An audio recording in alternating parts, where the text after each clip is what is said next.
जय श्री राम। भारत में पुराने समय में हमारे बुजुर्ग पूर्व आदिकाल से भारतीय संस्कृति का संस्कार बच्चों को, छोटे बच्चों को देते थे।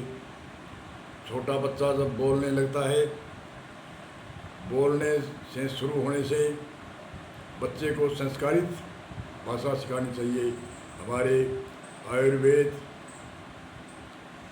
और वेदाचार्य ने ऐसे शब्द अपनाए थे जो दोनों होठ भिड़े, वह शब्द बच्चों को, छोटे को शुरुआत में बोलते समय सिखाना चाहिए। जैसे पै फै बै भै में, इनमें दोनों होठ भिड़ते हैं। इन दोनों होठ भिड़ने पर भी हमारे बुजुर्ग ऋषि आचार्य, आयुर्वेद व वेदाचार्यों ने इन शब्दों पर भी माता पिता का नाम रखा।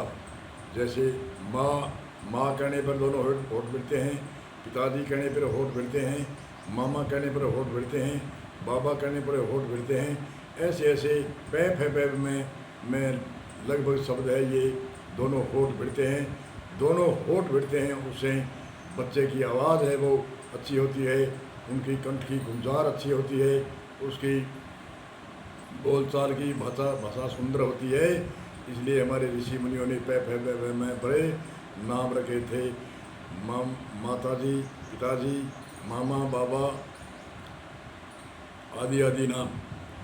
तो बच्चे को, छोटे को से भाषा बोलते ही शुरुआत में ही संस्कारित शिक्षा देनी शुरू करें। और 5 साल तक लगभग बच्चा विद्या पढ़ने के लायक होता है। विद्याधन करवाएं और बच्चे को ऊपर से शासन और अंदर से प्रेम रहना चाहिए बच्चे का। और आजकल ऊपर से प्रेम करते हैं और अंदर से गुस्सा करते हैं। अंदर से गुस्से से कुछ नहीं, अंदर से प्रेम रखो, ऊपर से बच्चे का शासन। बच्चा 5 साल से लेकर के 14 साल तक के बच्चा शासन में रह सकता है। भय से, कई कुकर्मों से बच सकता है। शासन से या मार के भय से या पिटाई के भय से या अनुशासन के भय से 14 साल तक बच्चा शासन में रह सकता है। और 14 साल के ऊपर का बच्चा होता है, उसके मित्र के जैसा भाव करेगी। पास में बैठाकर जो अच्छी बात कहनी, जो दुष्टों की, कुटिलों की, उग्रवादियों की जैसी, डकैतियों की, चोरियों की, ऐसी बातों को प्रेम से और मित्र के समान उसको समझा सकते हैं। 15 साल 14 साल के बाद में उसको पिटाई नहीं करनी चाहिए। पिटाई करेगा तो बच्चा गुणयुक्त और दोषयुक्त हो सकता है। बड़े की पिटाई करने से दोषयुक्त व गुणयुक्त। और छोटे बच्चे के जब हम शासन में नहीं रखते, जैसे खाने पीने के अंदर शासन नहीं हमारा, हम बार बार खिलाते रहते हैं, उसका लीवर खराब, आँत खराब, उनकी पाचन तंत्र हम खराब करते हैं। पुराने समय में हमारे बुजुर्ग थे, माता थी, वो गैप रखती थी दूध चुवाने का। छोटा बच्चा का कितने गैप रखना है, उससे बड़ा होने पर कितना गैप है। और भोजन जब ऊपर से बाहर का आहार देते हैं तो उसमें कितना गैप होना चाहिए। और गैप होगा और बच्चा रो करके जो वस्तु मांगेगा तो उसके पचेगी। और हम रोते ही रोने नहीं देते, उससे पहले है ये खा ले, वो खा ले।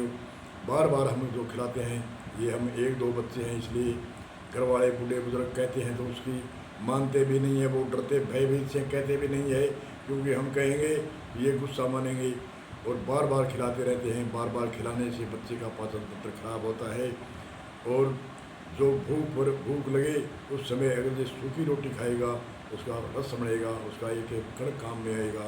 और जो बार बार हम खिलाएंगे, चाहे कोई भी कुछ भी खिला दें, चाहे मक्खन खिलाएं, चाहे चूंटियाँ खिलाएं, चाहे कोई भी कलाकंद खिलाएं, वो काम नहीं करता। इसलिए हमें बच्चे का पालन पोषण का, स्वास्थ्य के लिए खान पान का ध्यान रखना, उसको संस्कारित बनाना, उसको विद्या पढ़ाना। आजकल नहीं, पहले पुराने, आज 500-700 वर्ष पहले तो बच्चियाँ पढ़ती थी। बीच में अंग्रेज़ों का शासन आया, कुछ और शासन आया। कुशासन के कारण हमारे बीच में मर्यादा टूटी बच्चियों की।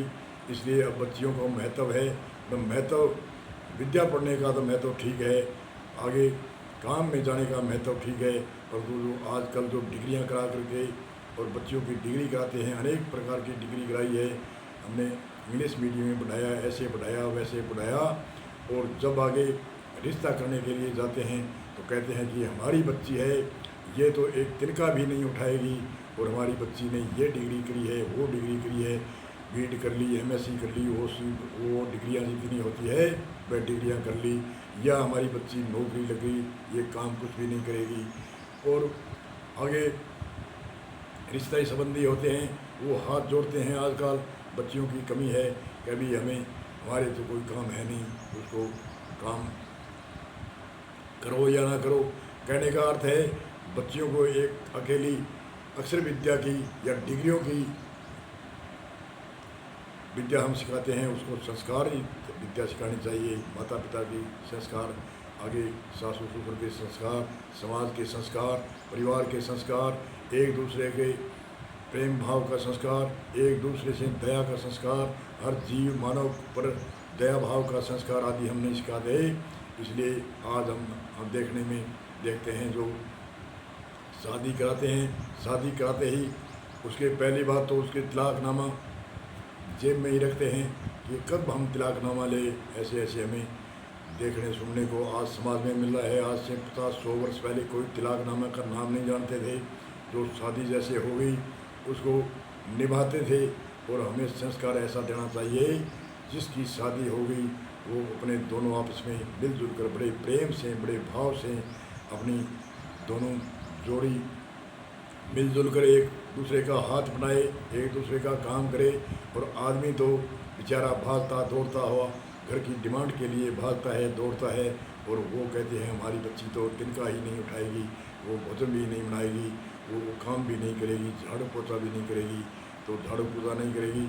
ऐसे संस्कार हमें देने चाहिए जिस संस्कार से हमारी भारतीय संस्कृति का उत्थान हो, जिस संस्कार से हमारे घर का परिवार की औलाद सुधरे और समाज सुधरे और राष्ट्र सुधरे, ऐसी हमें शिक्षा देनी चाहिए जो राष्ट्र की भक्ति, समाज की भक्ति, ग्रामीण की भक्ति और घर के बुजुर्ग माता पिता है उनकी भक्ति और उनकी सेवा का भाव हमारे संस्कार बच्चों को देना चाहिए। जो हमारे विदेशों की चाल जैसी हमें विदेशों में तो आज पत्नी है, काल दूसरी पत्नी है, कई महीनों बाद में तीसरी पत्नी है, ऐसे हमारे भारतीय संस्कृति में नहीं होता था। और आज भी जो विदेशों में है वो देखते हैं अरे भारत कितना अच्छा था है, जो एक पत्नी में अपना जीवन बड़ा प्रेम से निभाते हैं, और हम दर दर में ठोकरें खाते हैं। वो तो भारत में आकर के और शादी करते हैं, क्या होता कोई भारत के फेरों से और भारत के मंत्रों से हमारा संस्कार अच्छा हो जाए तो अच्छा है, और हम उनकी नकल करते हैं और वो हमारे लिए तरसते हैं। दरकार है हमें आज भारत के देशवासियों को जो विदेशों की चाल को खोजते हैं और आपने अपने भारतीय संस्कृति सनातन धर्म है, भारतीय परंपरा ऋषि मुनियों की आदि जो मर्यादा और जो धर्म की मर्यादा है उन मर्यादा से वंचित रहते हैं, संस्कारों से वंचित रहते हैं। इसलिए हमारे समाज में आज कमी कुछ भी नहीं है, सिर्फ अपनी व्यवस्था बदलने की कमी है। हम व्यवस्था सही बदलेंगे तो हमारी कमी 1% भी कमी नहीं है। अगर जो व्यवस्था को नहीं सुधारेंगे तो हमारी कमियाँ ही कमियाँ हैं। इसलिए हमारी व्यवस्था है, हमारे संस्कार है, हमारे खान पान है, खान पान का दिनचर्या का समय बदलना है, कौन समय खाना है कौन समय नहीं खाना। आजकल चाय का प्रचलित होता है, सुबह से लेके 10-10, 20-20 चाय पीते हैं और फिर कहते हैं हमारे एसिड है, तेजाब है। अरे क्यों एक चाय, पहली बात तो सुबह सुबह चलो एक चाय पी ली, उसके बाद में दूसरी चाय की जगह आप नाश्ता भोजन भरपेट खाओ, पलाथी मार के खाओ, 100% पचेगा, कोई भी एसिड नहीं होगी।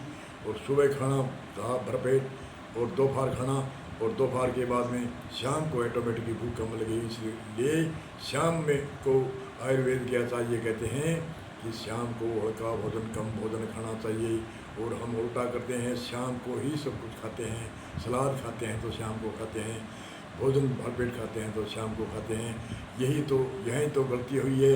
इस गलती को हम नहीं सुधारेंगे तो ये चर्बी बढ़नी, ये हार्ट होना, ये कैंसर होनी, ये बड़ी बड़ी घातक बीमारियां होनी।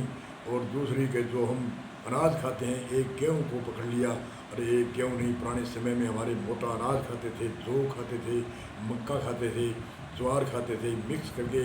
अरे गेहूँ के अंदर मिक्स करके खाओ तो जीवन हमारा बचेगा। क्यों? कणक के अंदर गेहूँ एक ऐसा पदार्थ है, ये आंत में चिपकता है, इसमें कब्जियत रहती है और कब्जियत से हजारों बीमारियां पैदा होती है। दूसरी के एक वस्तु हम खाते हैं, उसके प्रोटीन तत्व नहीं मिलते, वो हमारे बेकार में जाते हैं। और नहीं हम जो मोटा अनाज खाएंगे उससे कब्जी भी नहीं रहेगी, और मोटा अनाज पचने में और कई विटामिन आदि, कई ऊर्जा शक्ति, अनेक कई तरह के अनाज हम खाते हैं तो हमारे कई तरह के तत्व की शरीर में जितनी 18 तत्व होते हैं उनकी सभी की पूर्ति होती है। इसलिए हमें अच्छी तरह से भोजन को चेंज करना चाहिए।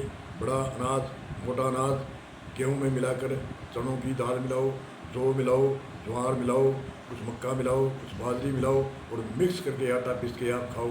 फिर खाना तो आपको वही है, कोई भाव में कोई ज़्यादा विशेष अंतर नहीं है। और अंतर है तो जी पेट के अंदर जो स्वस्थ रखने के लिए कोई वस्तु है, फिर हज़ारों रुपयों की, लाखों रुपयों की हम दवाई लेंगे, उससे तो ये भी अच्छा है। इसलिए हमें सावधान होकर के जो दिनचर्या सुबह से लेकर शाम तक की दिनचर्या, खान पान की दिनचर्या को सुधारो, जलपान की दिनचर्या को सुधारो और बोलचाल की भाषा में दिनचर्या को सुधारो।